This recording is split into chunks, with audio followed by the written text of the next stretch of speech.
As you pointed out, the United Nations has finite resources. You are dependent on member states for funding and things like that. You also have a crisis in Syria, in Yemen. How does this affect an international response to a crisis like we have right now in Africa, in Western Africa?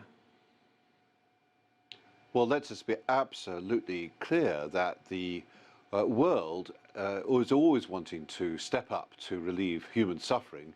We are global citizens. We need to recognize that when people are suffering, it is our sense of not just duty, but even a sense of solidarity that we want to be able to relieve that suffering, because there but for the grace go all of us. So we're always very keen to do that, and the United Nations has a particular role and responsibility, both representing all member states, all 193 nations in this organization, but also as part of the mobilization and coordination of bringing all those, that world will together, as we did at the World Humanitarian Summit. And it's very clear when you have major man-made conflict crises in Syria, in Iraq, in South Sudan, and now the Boko Haram derived man-made crisis that we face in the Lake Chad Basin, we have to just identify what those needs are, totally impartially. We have to put it out there. The UN, as you rightly say, does not have its own income.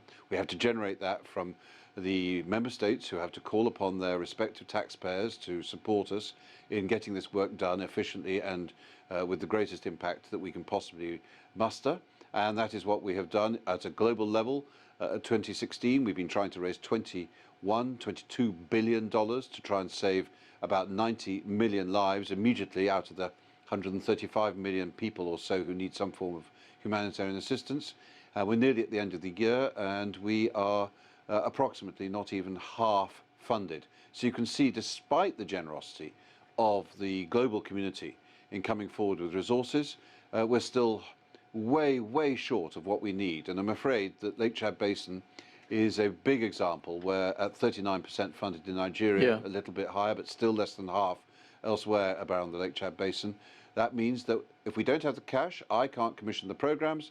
The World Food Programme, UNICEF, others cannot step up to the scale that is required in order to meet those needs. That's why we are reaching 3 million out of the 6 million who have food needs, out of the 7.7 million in Nigeria who have severe malnourishment, out of the 14 million who need us to support them in some form, out of the 16 million around the whole basin. So you can see how the scale ratchets up.